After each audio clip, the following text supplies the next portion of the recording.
Thank you for that. Thank you for that introduction, and thank you for getting me over here. Ian, before I start, thank you for your presentation for two reasons. First of all, I think articulating metaverse technology is really important. Vocabulary is super important when we're talking about emerging tech. Secondly, a lot of what you actually said is what I'm going to be talking about, right? Especially from the context of latency, applications in industrial settings. So a lot of what you were saying, I'm going to be actually, it's a good preface. What I'm going to show is how we are actually thinking about it. So there's two key takeaways that's going to come from this presentation. The first thing is I'm going to show you a snapshot, a kind of a past, present, future over the last 2 years. At Capgemini, I have an interesting title. I am Chief Tech and Innovation Officer. And what that essentially means is I've set up over the past couple of years specialized units that look at really key emerging technology and really trying to figure out how do we actually build assets or solutions that can then be integrated into the larger Capgemini group, which, as you all know, is a technology provider and a service integrator, a systems integrator. One of the hats that I wear under this title is the co-lead of the Metaverse Lab. So this is really about what we've learned in the last couple of years, and I'd like to start with the past. So around 2 years back, when we first set up the Metaverse Lab, we were a very small team. Small, but I would like to say mighty, because the people that we had inside over there were really kind of like trying to break the frontiers of what could actually be done. We started kind of working in different kinds of use cases, and one of the first flagship projects that we did was actually going to Alula, which is a UNESCO heritage site in the Kingdom of Saudi Arabia, and really being able to kind of showcase not just how you can make a visual representation of this space, which has not really been accessible to the large population till today, but more importantly, how it fits into their sustainable tourism program. It's truly epic what they have been able to achieve over there. And personally, for me and my team, it was really fun because we were able to go over there, set up the physical equipment necessary to capture all this information, and then create like a virtual environment which you could interact with. This was showcased earlier in the year, actually, at Davos, at the World Economic Forum conference, in which we actually built a very interactable screen where you could go inside and actually see the entirety of this initiative that's been launched at the Kingdom.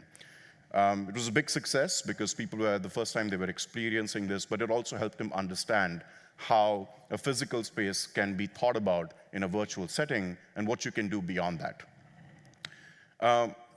It might be a bit strange to hear, but as Capgemini, we were also able to use this experience to then go ahead and create our first project in Roblox. So we took all those assets which we had built over there, and we made, I would like to say, a one-to-one representation of the actual physical space. This was done in order to showcase the Arabian leopard day. This is close to extinct species. There's only 200 of them left in the world. And what we created over here was this game for children, but adults alike, in which you could go inside over there, play a game, get educated about this near extinct species, and also at the same time understand what is this new space that's being created at Alula, which we think is really important for conservation moving forward. So, of course, our work from the lab started getting a lot of attention. And the benefit of working in a company like Capgemini is we have dedicated engineering units with massive scale. So we started kind of like using a lot of that understanding that we had got from working in metaverse environments and using that tooling to start saying, how does it make sense in an industrial setting? And over here, you've just got some examples that I'm showcasing. On one side, you've got the interaction between a robot in digital form and an actual form. Cobots are becoming more and more used in industrial settings, certainly in situations where you require cobots, in which you work with a human. And there's two ways you can actually train a robotic arm to understand space and time. On one side, you can hard code it. On the other side, you can actually use XR to actually show the movements. Where does it need to go? When does it need to stop? How does it need to deal with some kind of obstruction that's actually happening around over there? We're very inspired by what's happening at SEICAN as well, by Google. Over there, they're using a lot of large language models in order to actually enter commands, which then the robot understands. That's a great use of tech, but we also like the XR way of kind of doing it. We've done this for other kinds of companies as well. That's an automotive OEM in which you want to be able to design a new production facility. So what we were doing over there is really going step by step from section to section, understanding how do we create a simulated version of this, this environment that needs to be built physically. And even small things like understanding where you need to put the control girders and what shape they need to have. That's something that we were able to do over a massive facility. And that saved around 30 to 40% in terms of the design of this facility, which translates to massive improvements. So lots of use cases that we've started looking at with regards to either remote training or being able to kind of do remote maintenance. How do you actually want people to, experience the space that you're going to invest time, money, and effort into by having a simulated environment to do that? And I think a lot of the speakers who've come before me have showcased that as well. So what did we learn? It's now a year and a half of creating this lab, and we've been tinkering and playing around with a lot of tools. And what we understood was there is a possibility now for us to see commonality. Just as Ian was mentioning before, if you're going to be doing multiple kinds of metaverse environments, at one point of time, you understand what the core components are and what the core challenges are. So we actually started kind of like looking at this. We had done 40 to 50 POCs, so we were starting to suffer from a little bit of POC fatigue. But at the same time, we said, hey, there's certain things which are very common when it comes to actually trying to build a metaverse space. We came up with this framework, which we call MetaBlank. And the actual aspects of MetaBlank, the benefits that you see, come out in terms of how much time it now takes us to build a POC. We've been able to reduce that by 60%. Other kinds of assets that need to be built, now it becomes very easy for us. It becomes a lot shorter. So something which used to take a couple of months is now being measured in terms of weeks. And that's a massive saving and a great way to showcase how this kind of experimentation leads to tangible business benefits. These percentage numbers which you see up over there are something that we're very proud of. They're hard-earned. We stand by them. But what it also provided us is not just this replicable, modular way of approaching a specific kind of a project. It also helped us start understanding where we need to start expanding our view. What we're dealing with over here today, ladies and gentlemen, is as the metaverse, or the industrial metaverse more specifically, gets more and more adoption for reasons of cost, scope, or scale, you're going to need to have a very modular approach in which different technologies fit together and create a convergence. And one of the areas where we started really kind of like scratching our heads was with regards to smart agents. Evidently, we had been looking at what's going on in generative AI and how the AI field was actually moving ahead. Matter of fact, just last week, Forrester published their AI services report, and Capgemini was ranked as #1 in terms of what kind of services we're providing in artificial intelligence to a host of our clients. But more importantly, because we were tinkerers, which means that I have a budget that I have to respect, very quickly we understood that there was a shift that was happening. If 2022 and even the first couple of quarters in 2023 were focused on the cost of training a lot of these models, these large language models or even large multimodal models, we saw that there was a shift happening. In the quarterly results that was published by NVIDIA, we saw this being articulated by them. The cost center for using these models is actually shifting towards inference. And this is really important for us because at one point of time, sure, you can go ahead and have these massive models out there, but the way that they are used and who is using them for what use case, that's where the importance is starting to move towards. We did some analysis, and you can see that over here.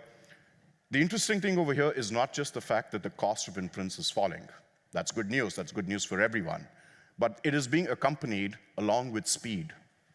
And why this is important is because if you're trying to use multiple agents that are trying to do some kind of inferencing on specific data, you want the speed to be as quick as possible.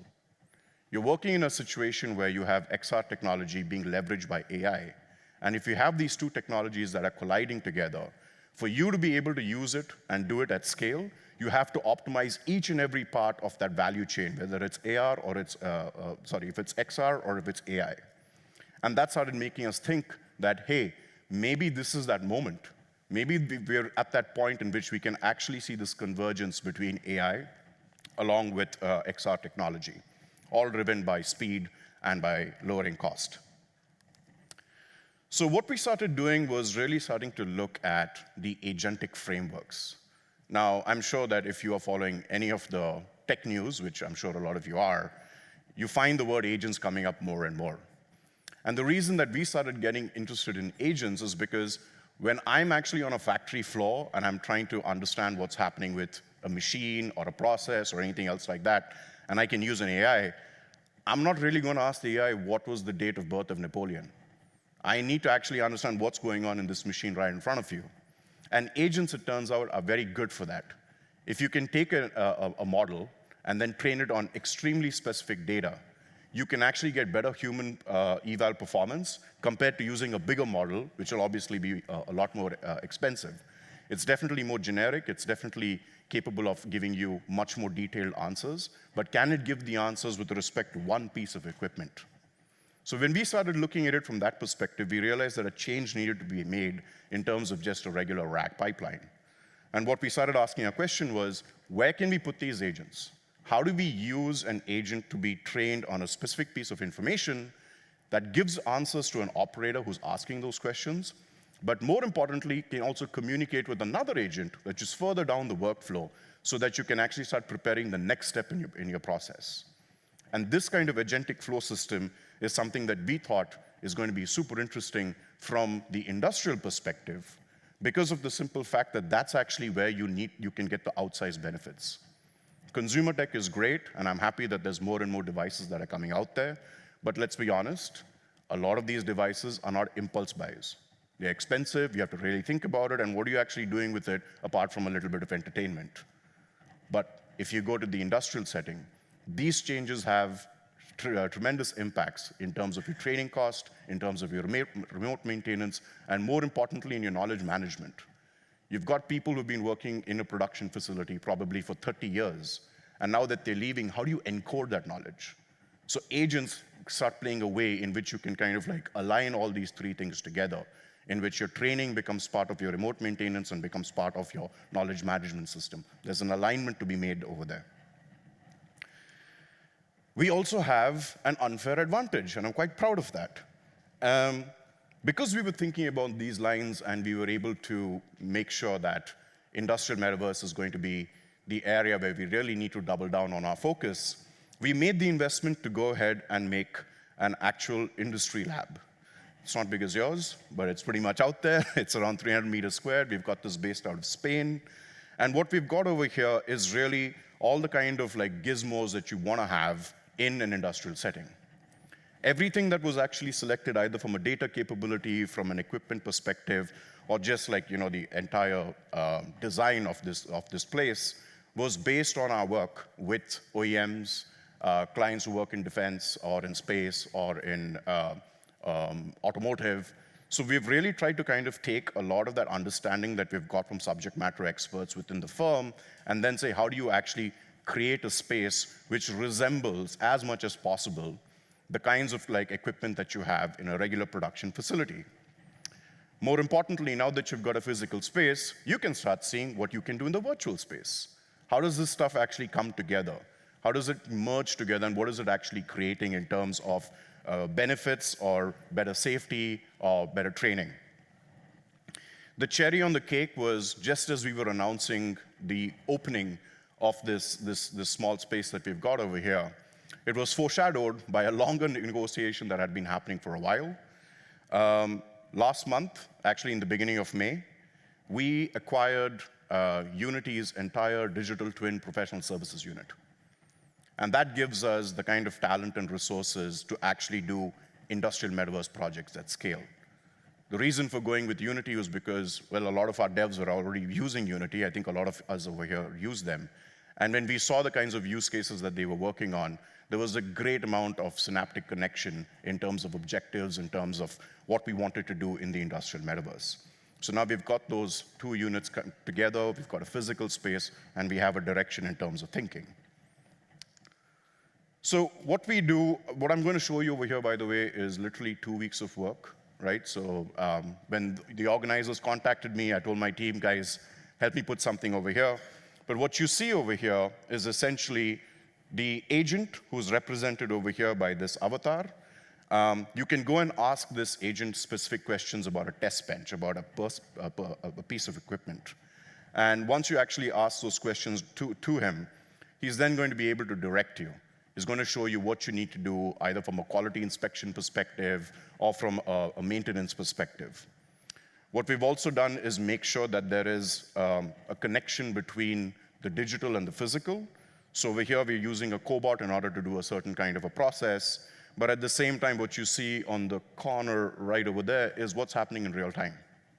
So there is a master-slave kind of connection between these two, in which every time we are making a movement in the digital world, that movement is being transmitted through MQTT pipeline on an Azure server.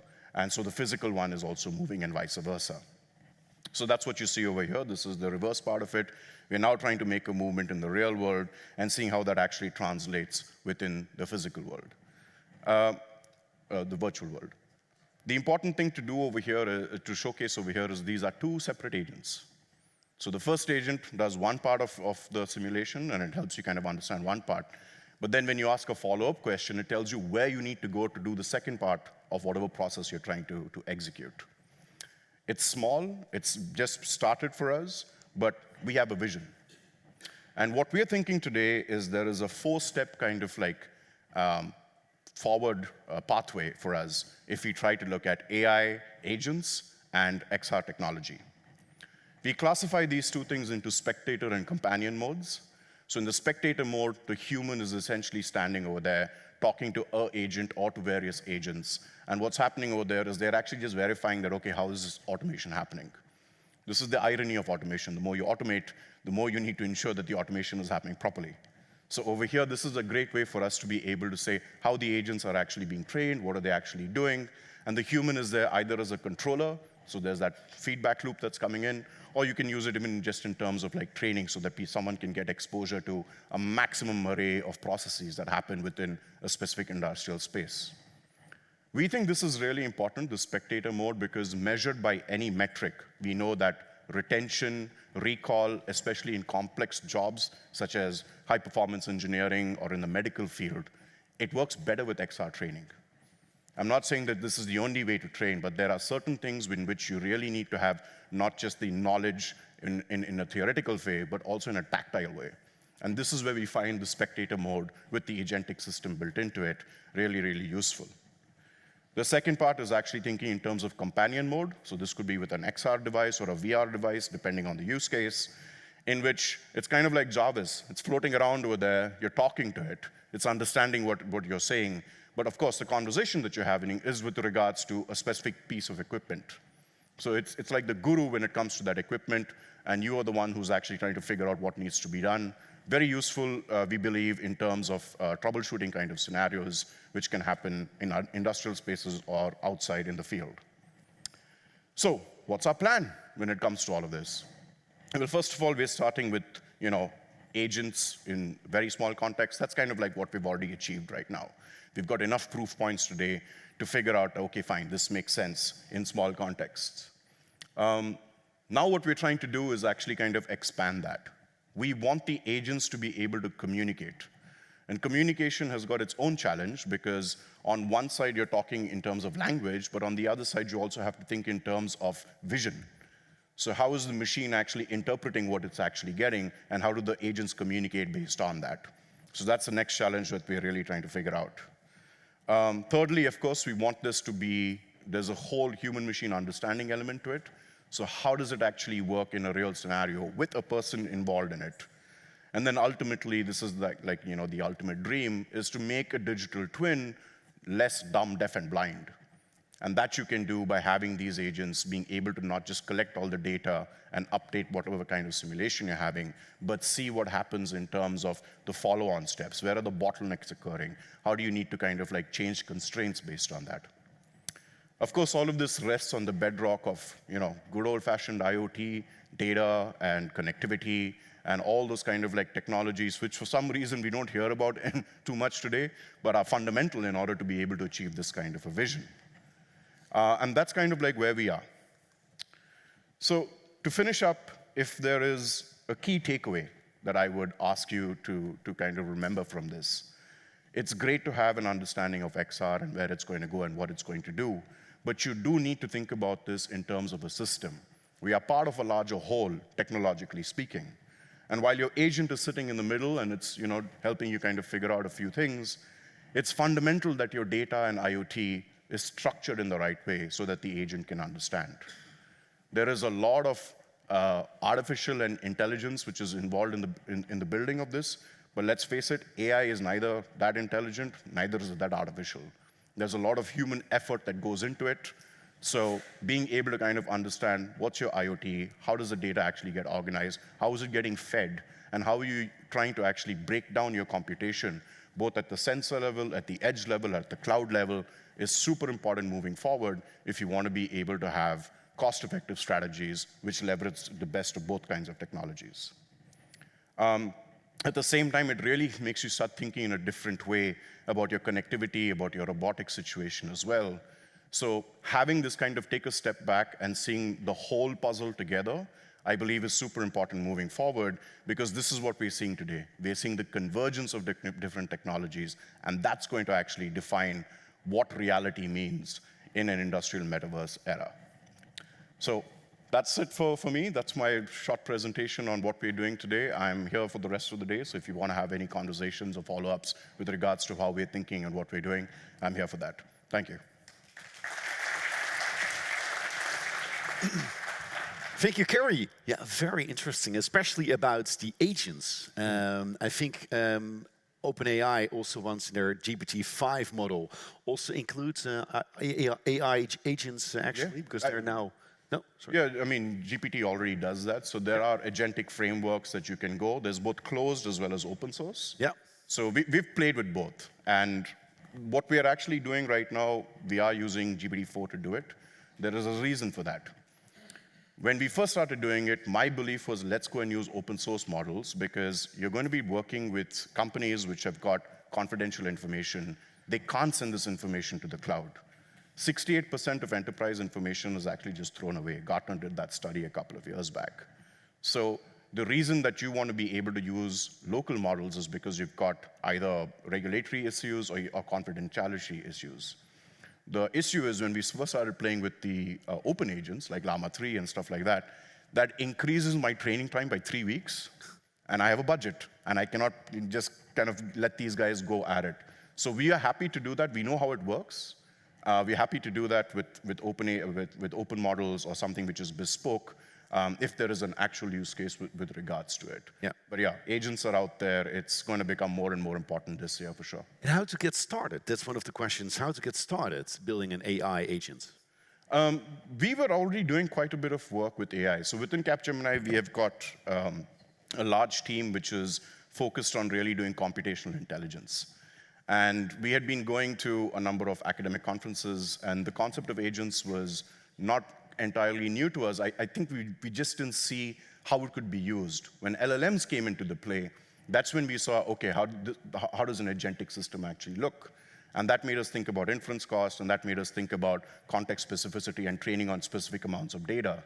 So we just kind of jumped into it. We started playing with Crew AI. Didn't really feel that it was fitting what we were trying to do.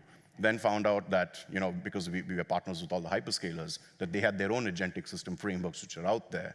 So we started playing with that. That seemed to do the job a little bit better.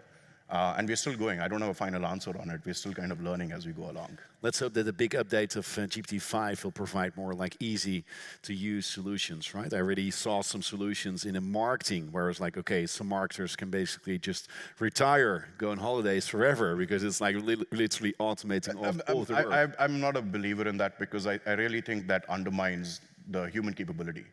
If you are automating something, it normally means it's something which already exists in a foreign do loop. So you probably want that to be automated because it's boring as hell to do it.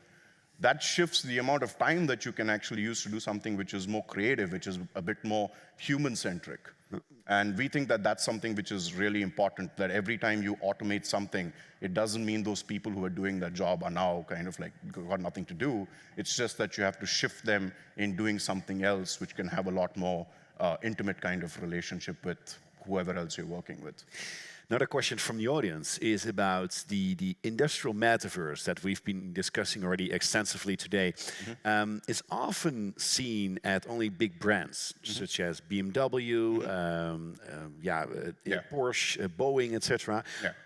Why do you think, or when do you think this technology will be adopted by mid-sized companies? And what do you think they need to adopt? Yeah, so that's a good question. So this is already starting to happen. So by mid-June, don't quote me on the time, but around mid-June, before the summer actually kicks off. Of this year? This year. Yeah.